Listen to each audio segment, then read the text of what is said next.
Hello and welcome back to another video on the Football Zone and to a reviewing the first games of 2023, first full game week, and starting off with Brentford against Liverpool at the Brentford Community Stadium. What a shocking result this was. Konaté in goal, Brentford then had a goal disallowed, but Visa scored straight after that. Liverpool then had a goal disallowed from Nunez, but Chamberlain scored straight after that. And then Bruno in the 84th minute sealed the win for Brentford, and what an incredible win this was for Brentford.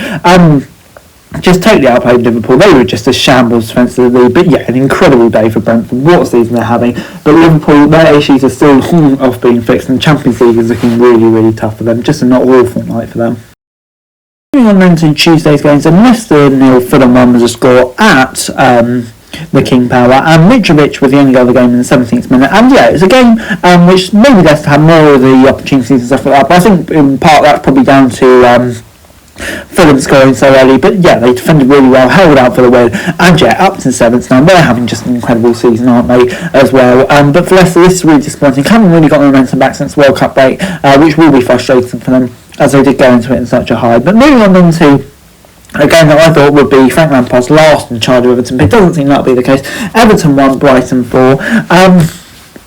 Mitoma, Ferguson, March and Grace were the goals to put Brighton 4-0 up, but the Mari goal was a late penalty, just a consolation goal. Brighton were just on another level here, outplayed Everton, and yeah, it took a while to click under Zizerbi, but it really is clicking now, isn't it? But for Everton, yeah, in the bottom three, to be honest, I just don't see how much longer Lampard can hold on for, because yeah, it's just clear he's not doing the job right, is he, at the moment. But moving on then to Arsenal 0, Newcastle 0 at the Emirates. And yeah, this is a game which Arsenal definitely had the better of the game, more shots, more possession, etc, etc. But in the end, just weren't clinical enough. Newcastle defended really well, and in the end took a heart-forward, well-earned point. And yeah, for Newcastle, after kind of did what Leeds did to them last time out, which for Arsenal will be frustrating, but they still got a healthy lead.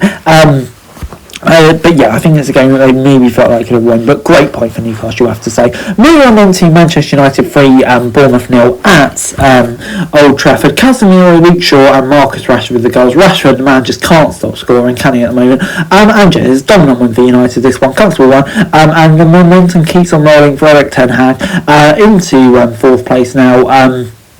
Just level on points with Newcastle with a game in hand, only 9 points off first. They couldn't they? I doubt it, but you never know. And yeah, great result for them.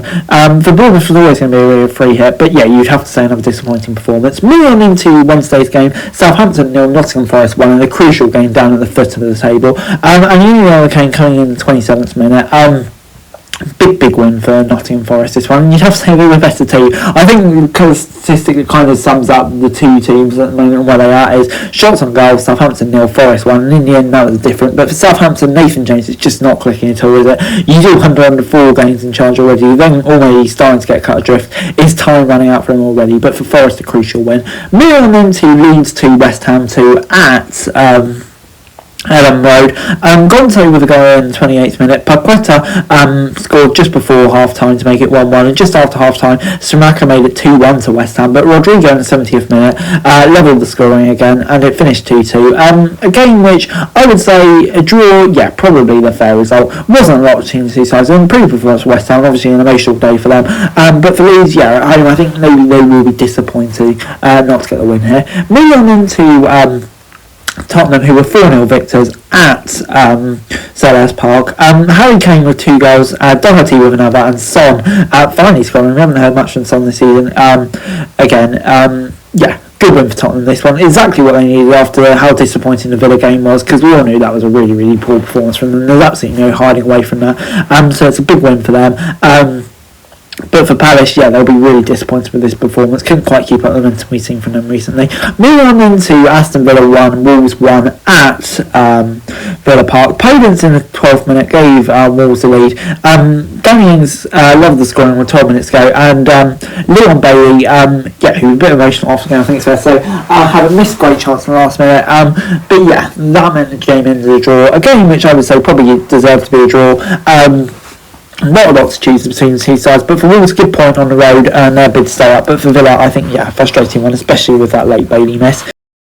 Chelsea 0, Manchester City 1 was the score on the only game on Thursday night in the Premier League. And yeah, the only goal going home in the 63rd minute through Riyad Mahrez. And yeah, I'd say City just about deserved on balance. Big win for them with Arsenal dropping points. And yeah, really tight to get down in the title race. But yeah, bit of a nightmare evening for Chelsea really. Just weren't quite at City, which City's level, which kind of expected. But yeah, also injuries for likes of Sterling and Pulisic as well. Just capped off a really, really bad day for them. Yeah, it's just not quite going to pan for the moment for Potter, is it? Moving on then to the Championship games on New Year's Day, and starting off with Blackburn 1, Cardiff 0, and Bradley that with the only goal of the game in the 48th minute. And yeah, it's a game which I would say there wasn't a lot to pick between the two sides, but Blackburn just about getting a win. It's a crucial win because obviously things haven't been going too well for them recently, I think it's fair to say. But for Cardiff, yeah, I mean, it's another narrow game where they've been edged out, and obviously they've been picking up lots of draws recently, but a loss, that's really not a good sign.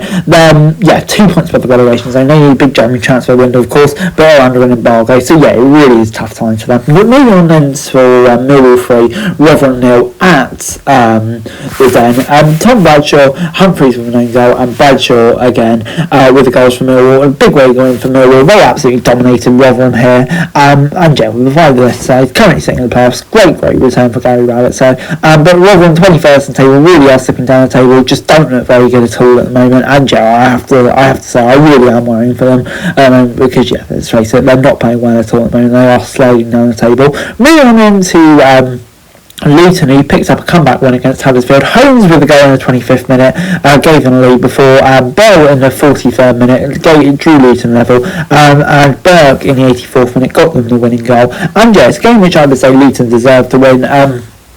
Really good win for them as well. The momentum continuing under Rob Edwards, something that isn't continuing for Nathan Jones, the former manager at his new club. But yeah, they're sitting just outside the playoffs. Huddersfield though, yeah, disappointing because they would have got some good momentum from 3 wins in the trot if they held on. But there we go. Moving on into Coventry 1, Bristol City 1 at the Rico Arena, and yeah, Bidwell with a goal in the 12th minute to put them ahead. Semenyo in the 28th minute drew Bristol City level. It's a game that Coventry probably had the best chance in, but Bristol City held down a good away point. That's 2 draws on the trot for Bristol City. Now obviously it's not wins, but you know, it is moving out from the losses these are under Nigel Pearson, potentially easing some of the pressure on them, but they need to turn those into wins. But for Coventry, I think at home this is a game that they'll be frustrated they did get all 3 points in. Moving on into Sunderland, and yeah, I think they'll be disappointed they didn't get all 3 points away at 10-man Blackpool. But Blackpool did take the lead in the 21st minute through Levery, but Stewart in the 66th minute levels things up for Sunderland. The red card only did come in the 92nd minute for Connolly. But yeah, still, I think the game that Sunderland dominated throughout, and yeah, I think they will be bitterly disappointed they didn't get all 3 points to continue their good momentum. But for Blackpool, that's a really, really solid point against a good side. So yeah, they'll be hoping they can take some form from that one, I'd say. But yeah, moving on then to Swansea 1, Burnley 2 at the Liberty Stadium. Martin with the 2 goals for Burnley in the 12th and the 22nd minute, and Cooper pulled one back in the 27th minute. So all goals in the first half an hour, but since then there wasn't a goal. Burnley held on for the 3 points. And yeah, but Swansea kind of pushed, but in the end it wasn't enough. Not a great game in terms of chances after that, but yeah, good win for Burnley. They continue the momentum. For Swansea it's frustrating, but a game like that kind of a bit free hit really. Moving on into Hull, and they picked up a really, really good win away at Wigan. Greaves gave them the lead in the 15th minute before Broadhead equalised in the 63rd minute, but Stepanen and 2 from Smith after the 85th minute gave Hull the win. And yeah, Hull were dominant here. Really, really impressive performance. And things are definitely picking up for them at the moment. They're playing really well. Currently set at 16th in the table, slowly starting to move their way up. But for Wigan, yeah, Colo Torre, the appointment hasn't worked out so far, has it? Moving on then to West Brom 1, Reading 0 at the Hawthorns. Darryl DK with the only goal in the game in the 16th minute, and yeah, you'd have to say it was a deserved win for West Brom. They were the far best team here. Reading, I think, kind of played for the draw. In the end it didn't quite work out, but they'll be frustrated. It's still a decent Christmas period for them, but West Brom absolutely flying at the moment under Carlos Colburn, and suddenly from being in a relegation battle they now look to be firmly in the battle to get into the playoffs. So yeah, quite a remarkable turnaround for them since Colburn came in. Moving on into Stoke 0, Preston 1 at the Bet365 Stadium. Ched Evans with the only goal of the game late on the 93rd minute. And yeah, it's a game which I think Stoke probably will feel slightly hard done by, that they didn't get all 3 points in. And yeah, they'll be absolutely flattered by that. But for Preston, maybe it's a goal that they need just to get their form back, because obviously they got that 4-1 win away at Blackburn, and since then it quite hasn't been clicking for them. But I hope that's the goal they need. But for Stoke, more and more frustrating results. They'll be absolutely devastated by that one. Moving on then to Norwich 0, Watford 1 at Carrow Road. The only goal of the game coming in the 86th minute through Bayo. And yeah, it's a game where I would say there wasn't too much between two sides. I think if they draw was the final result, I would have said it was a fair result. But in the end, it wasn't.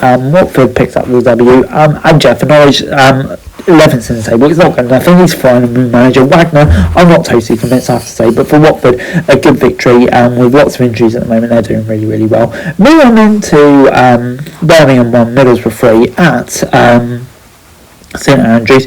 Crooks with 2 goals in the 57th and 59th minute before Chong in the 74th minute pulled one back for Birmingham. But Akpom, what a season he's having since Carrick came in the 85th minute, scored the winner for Bauer, or sealed the win for Bauer. And yeah, good win for Bauer this one.